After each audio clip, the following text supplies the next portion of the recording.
All right, so we're going to start off. Last time we talked, we were about to talk about what went on with the time you remember there was a music festival. And as I recall, the music festival you'd mentioned was someplace you don't know. I don't think you ever checked out where it was. Well, which is that where I got laid in the? Yeah, kind of like your first sexual experience. That was Thunderbird Beach. I don't know where if that's Mississippi or Louisiana, but it was a little festival at Thunderbird Beach. Make sure, yeah. And just yeah. In terms of the numbers of people that I'm assuming it was like thousands of people that were there, all basking in the sunlight and the music, etc., and just having a lot of extracurricular activities. Whether it was so tell me what the story was. I mean, apparently you were ready to get your. I was 15 or 16, probably just turned 16. I think it was. Had your dad already passed, or? My dad had passed a few months earlier. Okay. And I was, in the summer of '69 and '70, there were a lot of rock festivals, pop festivals. New Orleans Pop Festival. Woodstock was a few weeks before the New Orleans Pop Festival. There was the Atlanta Pop Festival. Did you go to any of them or all of them or what? No, I didn't go to all of them. I went to a couple. Yeah. I went to the New Orleans Pop Festival. I was in Gonzales at the Speedway there.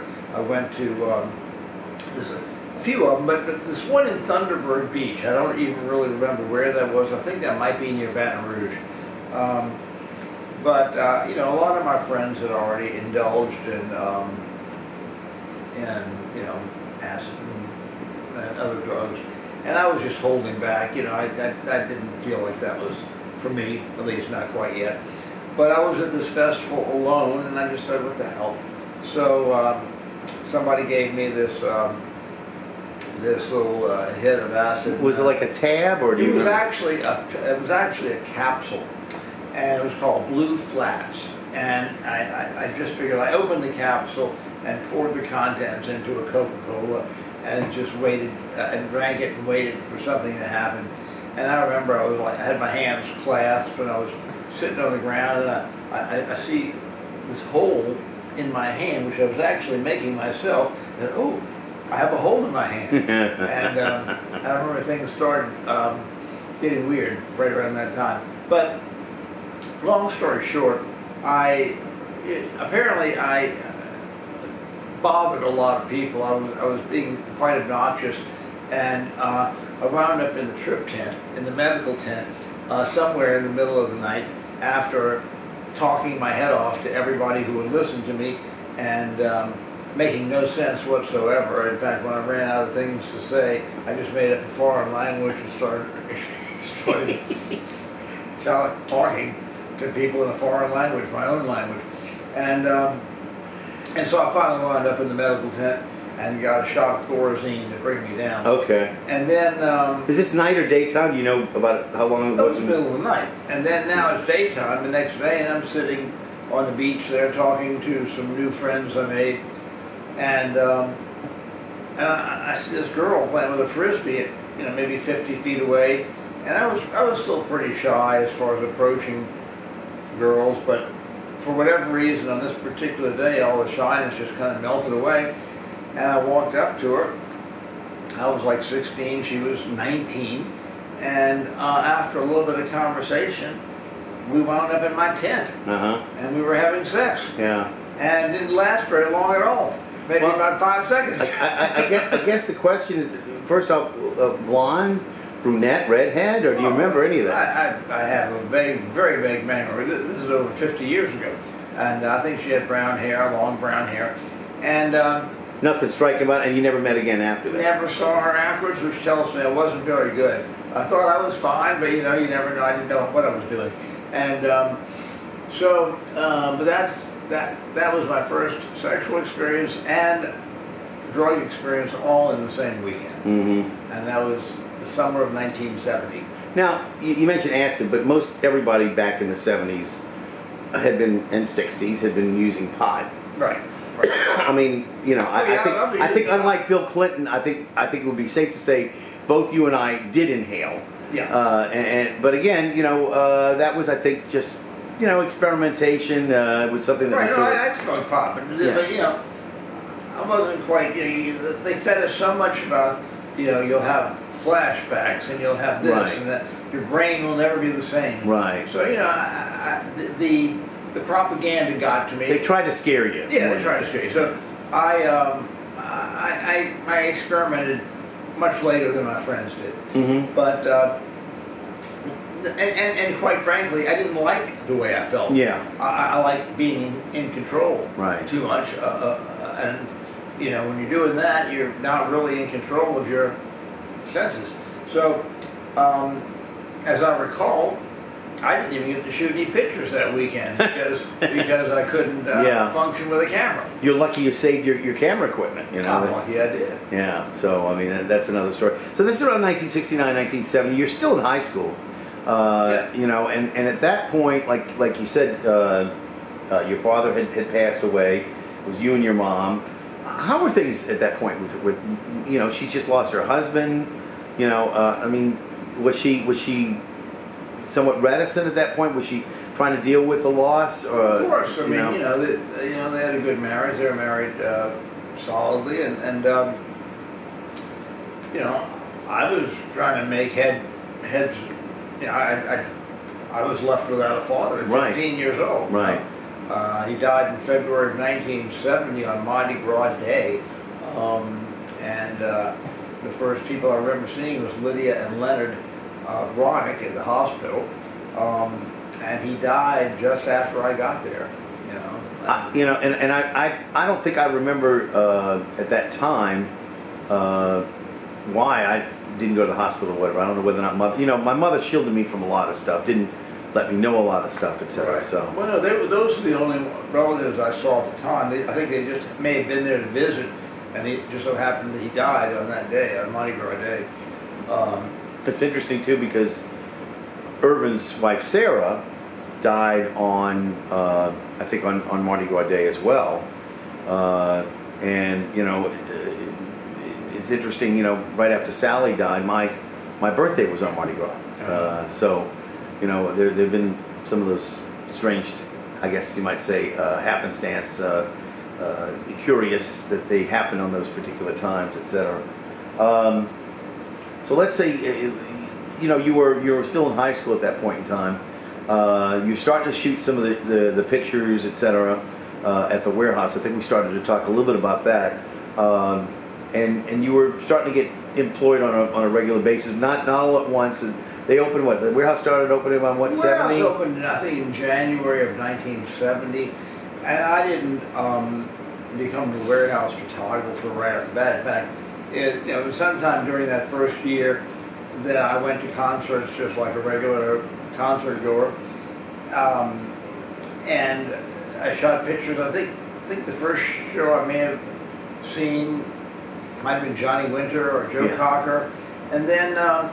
But you always shot in black and white, right? In those days, yeah, I had just shot in black and white when I first started, but within a year I was shooting color. Really? But I would go to the promoters and just show them the pictures I took, and they were impressed. So I became the unofficial photographer of the warehouse. And the warehouse, when they first started, they opened up. They told everybody bring carpet straps or whatever, so you'd be able to sit there because it was a pretty much concrete floor or dirt floor, whatever they had there. Yeah. So to make it comfortable, I do remember people smoking cigarettes, etc., and putting them out on the carpet, and sometimes fires started. They had the smoke patrol that was going around there, making sure people weren't smoking. Yeah. Anything. Yeah. Well, that's true, but I remember seeing a number of really great concerts over there. Yeah. And then it got to be so popular, they actually built a bar there. They had an upstairs bar. Yeah. But we got to see bands like Bob Dylan and Foghat and Jethro Dr. Tull, John, the Allman Brothers, and Grateful Dead. The Who. For like $5. Yeah. This was back in the day. Yeah. And you could get right close to the stage. And was Bill Johnson the one who was running, or was the Fox? Bill Johnson, Don Fox, and Brian Glenn were the three primary owners, but the whole thing was a brainchild of Bill Johnson. Yeah. Now, and of course, did he have anything to do with Fillmore East and Fillmore West at all, or was that something that was? No. The other two principals were from Chicago, and I think Bill was living in Chicago, and he's from New Orleans. Yeah, I just wondered whether or not he'd gotten any experience at working any of the other big concert venues before he came to New Orleans. So. No, I really don't know. Because I thought I'd heard that from somebody. And I don't know Bill's history as far as promoting, but I know that Fox, I think, was a bouncer at a club in Chicago, and Bill had talked Brian and Fox into this idea of coming to New Orleans and opening the warehouse. And Brian would tell me later that he thought they were going to open a club on Bourbon Street or something, and right. And when he saw where they were opening it up, he said, "This doesn't have a chance of success," But it turned out to be pretty successful. Absolutely. So why do you think it closed down? What was the reason? Just I think well, for one thing, I think the bands started charging too much. Well, they started charging too much, and also the venue wasn't large enough to support the popularity. How many people do you think they get in there? I don't know, 3,000 maybe. Yeah, I really don't know. Yeah. I really don't know, 2,000 or 3,000. But the venue, a lot of the bands who had graduated to arenas right. still played the warehouse because they enjoyed the warehouse so right. much. Like the Who, for instance, was playing the warehouse when they could have been playing much bigger stuff. Bob Dylan, Allman Brothers. I mean, they all were still playing this small, not small, but relatively small club compared to stadium gigs. Pink Floyd, as I recall, they played at the warehouse, and they had $25,000 worth of equipment stolen. And as I understood, it was an inside job by the police. That I don't know. Yeah. And again, Grateful Dead. Did they play at the warehouse? They opened the warehouse, and of course they got busted on as they say, busted down on Bourbon Street. So, did you ever meet any of the guys from the Dead before or after, or no? Not really. No. The Dead. I haven't. I know a lot of people who did hang out with the Dead. But no, I was never a big Deadhead. My band was the Allman Brothers. I had a get together with. I don't remember which one it was. It was a Kreutzmann or Phil Lesh. He was down at some club where I'm trying to remember the guy who was Luther Kent was a singer. Okay. And he was singing all the way to the middle of the morning, till 6 a.m. He was not going to stop till the sun came up, he said. And one of the members of the Dead was at his table, and they were talking about something to do with Etta James or something like that. He was bad-mouthing New Orleans, and And I said, you know what? Stop talking bad about my city. If you don't like it, just leave. You don't have to stay here. And he kind of said, hey, you're right, man. So, it was kind of really kind of cool. Now, I can tell you an interesting story. And which involves the Grateful Dead and the Allman Brothers Band. It was New Year's Eve, 1973. I flew out to San Francisco with the Allman Brothers as their photographer. They were playing the Cow Palace. It was a Bill Graham production. And at the time, the Allman Brothers were the biggest band in the land. They were. The radio broadcast was being broadcast across the country. The live concert was being broadcast all across the country. In other words, it was a very important concert for the band. And the Grateful Dead showed up. Unannounced or uninvited? Unannounced, backstage. I guess they didn't have a gig that night, either by their own choice or otherwise. Well, in San Francisco, they were pretty popular. Right. They could go anywhere they wanted. They showed up backstage, and unbeknownst to the Allman Brothers, dosed the Allman Brothers with LSD. Unbeknownst to the Allman Brothers. Now, how do you do that? You squirt it into wine or into other things with a squirt gun. And how did you know it was the Dead and not somebody like... Who was the guy that used to hang out with the Dead? It was the Dead. It was Owsley. And that's what I'm saying. They were there. Yeah, they were there. They were all there. Yeah. And I don't feel like it was. The drummer Butch Trucks would tell me later that he got on stage, and once they got on stage, things started taking effect. You know, the acid started taking effect. And Butch told me that his drumsticks turned into rubber. Rubber, sure. And he turned around, he saw Bill Kreutzmann, the drummer for the Grateful Dead, and he motions him over, and Bill Kreutzmann takes over the drumming duties. Yeah. Meanwhile, Dickie Betts, guitarist for the Allman Brothers, goes on stage, and he tells me later that the neck of his guitar started growing longer and longer and longer and longer, and then he looks around, and Jerry Garcia steps on stage. So I was taking pictures, but I had no idea of the dynamic of what was going on. I was just shooting pictures, and I could see very clearly through the lens of my camera that Dickie Betts was really trying to focus, to concentrate on what he was playing. And Jerry Garcia just had this big shitting grin on his face, and he was just smiling away. I think there may have been some issues for years after that concert, because essentially it was a very important concert for the Allman Brothers. Yeah. And they didn't need the Grateful Dead to fuck it up for them. But I got to tell you though, the Dead did every concert I think that they ever played on acid. Yeah. You know, and so for them I think it was like they were probably trying to up the game for the Allman Brothers. Not the Allman Brothers drug of choice. I can imagine. So their drug of choice, I assume, would have been either alcohol or pot or possibly a mixture. Cocaine. A lot of coke. A lot of coke. Yeah. So, but I didn't think cocaine really started to really get popular till like 73 or 74.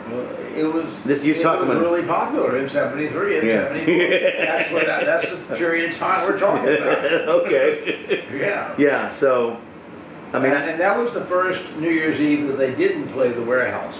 The Allman Brothers were playing the Warehouse every New Year's Eve until it just got too big. Too big. Yeah. So you maintained a relationship with the Allman Brothers, and I mean it was pretty close. When did it go up from just being their photographer to where you were on? You said you went for Capricorn. So when was that? Well, I used to go, even when I was in high school, I used to drive up to Macon, Georgia, which was the How long a drive was the that? hub of Southern music. I don't know, maybe 10 hours, 6 hours. 6 hours, 7, 8 hours. Yeah. There was no interstate that went straight to Macon, Georgia. It was a little bit of a ride, but I would go up there a lot to hang out with the band, befriend the band when they were out on the road, take pictures of their kids, just hang out.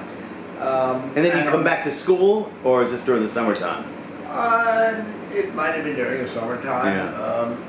Any vacation or whatever. But on one of those trips up there, I was asked by the promotions department of Capricorn if I would consider moving to Macon and being the house photographer for Capricorn. And it didn't offer me a salary, and I didn't really know what I was getting into, but it sounded good to me, so I just jumped at it and packed my bags and moved to Macon when I was 18 out of high school. So you're in Macon, foreign place. Did you have a car? Yeah. Okay, and did you have an apartment up there that you bought? I rented an apartment, had a car, and loaded up a truck and moved to Beverly. And, yes. So now, how long were you there in Macon before you moved back to New Orleans? Only about a year. Mm-hmm. What made you come back? I really wasn't making. I mean, I was in the hub of it all, and I was hanging out with rock stars and made a lot of friends. Made friends with other bands like Wet Willie, Marshall Tucker, those guys. But New Orleans was my home, and I could only accomplish so much, in Macon with the Allman Brothers. Whereas, in New Orleans, I had the Warehouse, I had contacts with lots of bands coming in and out of town. I took photos of local bands to try to create an image for them. Right. And in the fall of 1974, I was already back in New Orleans, and that's when I went to see George Harrison in concert. And George Harrison was the first Beatle to tour. And that tour took place in the fall of 1974. And I went to see George Harrison in concert just as a fan. And Did you have your camera with you? Or Oh, no? of course. And I had to sneak it in there. They weren't allowing cameras. Oh. Now, how do you sneak in a camera? In a pillow or in a knapsack? They weren't doing the kind of security they do today. Yeah. You know, you just Okay. didn't look like you had any equipment on you. Right. You did have a camera with a long But lens. you on couldn't your use a coat. flash, correct? Because it No, didn't you come. couldn't use a flash. They'd come right after. You'd have to have it long, like an f-stop, like F2 or something like that. Right. Yeah. But anyway, I went to see George Harrison in concert, and it was quite an emotional experience for me. I was seeing my entire youth on stage, and literally the tears were just rolling down my face, because the Beatles for me were everything. And the Beatles created everything. They created the rock and roll audience. You know, the world went from black and white to color when the Beatles showed up.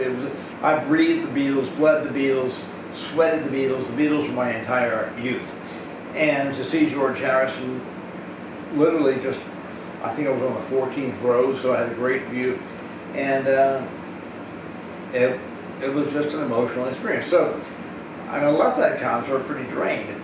So maybe 2-3 months later, it's announced that Paul McCartney is coming to New Orleans. This was 73.